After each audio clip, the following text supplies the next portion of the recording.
Olá, amigos, sejam bem-vindos a mais um vídeo do meu canal. Eu sou Lucas Knaip e vamos falar sobre Fortaleza e São Paulo, que jogaram hoje, pelo Brasileirão. Fortaleza em sua 24ª rodada, São Paulo em sua 23ª, devido à Copa do Brasil. Aí teve que atrasar alguns jogos, mas de qualquer maneira, a gente tem a vitória do Fortaleza por 2-1 em um jogo maluco, porque a gente tem um primeiro tempo em que há uma superioridade grande do São Paulo, e o Fortaleza que abre o placar, faz 1-0, No primeiro tempo inteiro, foram 12 finalizações do São Paulo contra 2 do Fortaleza. Apenas um chute na direção do gol para o Fortaleza e 6 para o São Paulo. Teve até um pênalti que, de novo, o Rames Rodrigues desperdiçou, Rames Rodrigues, do nada, virou um péssimo cobrador de pênalti. Ele não era um cobrador de pênalti tão ruim como está sendo agora, Mas fato é que, assim, o João Ricardo, o goleiro do Fortaleza, estava catando uma barbaridade.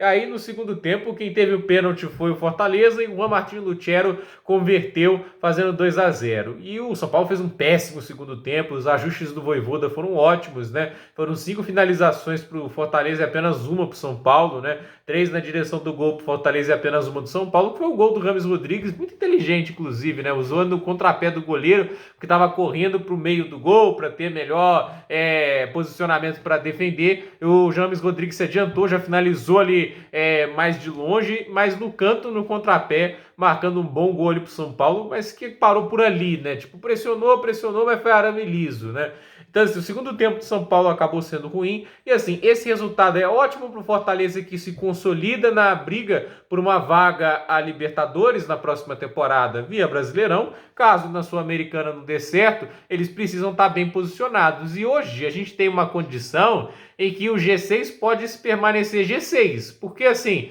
a gente tem, por exemplo, o Internacional vivo na Libertadores, ele é o 12º colocado. Se ele é campeão, a vaga do 12º colocado vai para a Libertadores. Então, assim, a gente sabe que não há uma vaga extra lá em cima, entende? Porque normalmente, assim, quando você tem um Flamengo campeão da Libertadores, como ele está em quinto e ele já não precisa se classificar para Libertadores, estando na posição para tal, aí desce uma casa, Então o 7º colocado, no caso, que atualmente é o próprio Fortaleza, ganharia a vaga a pré-Libertadores. São 4 vagas diretas dadas no Brasileirão e 2 a pré-Libertadores, Se o campeão da Sul-Americana for alguém que está mais na parte de cima da tabela, aí, é claro, desce mais uma vaga. Mas pode ser o Corinthians, que está na 14ª posição. Então se manteria os 6 primeiros. E se o campeão da Copa do Brasil for o São Paulo, por exemplo, a mesma coisa. Então a gente pode ter 2 campeões continentais e o campeão da Copa do Brasil não estando no top 10 do Campeonato Brasileiro. Inclusive estão longe, O Atlético Mineiro, Vocês podem até chegar na 10ª posição,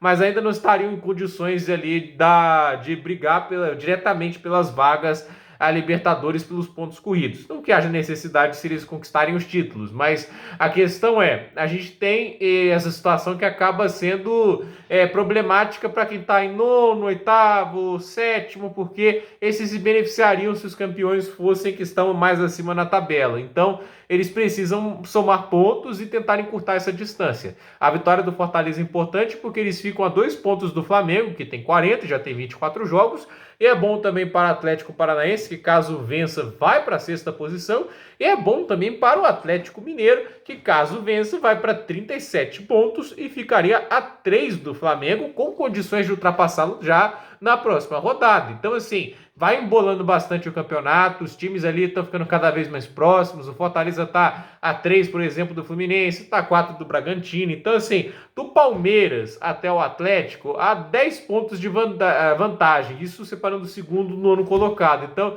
ainda está bem embolado, Eu acho que o Palmeiras está até, assim, um pouquinho afastado, mas pegando do Bragantino, tá com uma vantagem assim de 8 pontos, sendo que Atlético Mineiro tem um jogo a menos, Caso ele ganhe, vai para 37, então separariam 5 pontos o terceiro do 9º colocado. Não é interessante? Então, assim, essa briga por as vagas, seja terceiro, quarto lugar, que são vagas diretas, e quinto e sexto, no momento, vagas de pré-Libertadores, está bem interessante e cabe ao clube somar o máximo de pontos possíveis para ter vantagem nessa briga de clubes que estão muito irregulares. Grêmio, Flamengo, Atlético Paranaense, o próprio Atlético Mineiro, são clubes que estão muito regulares e quem controlar melhor isso pode acabar lucrando bastante e acabar subindo na tabela novamente, né? E para o São Paulo, né, o Campeonato Brasileiro meio que está morrendo para eles, né? Eles estão fazendo uma campanha que começou super bem e agora estão na 13ª posição, apenas 4 pontos à frente do Santos, que é o 17º colocado.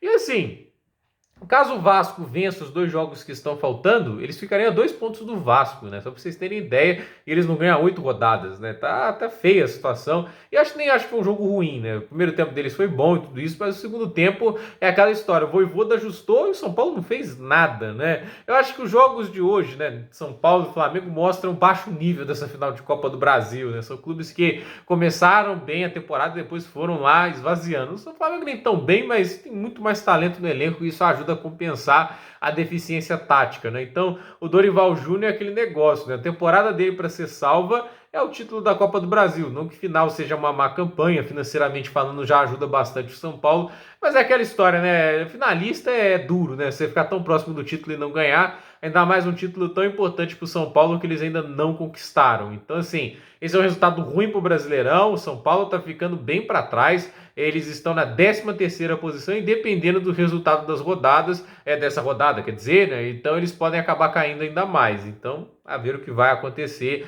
com o Tricolor Paulista. Gente, por esse vídeo é isso. Dúvida nos comentários, deixe seu like, se inscreva no canal, compartilhe este vídeo e até o próximo vídeo.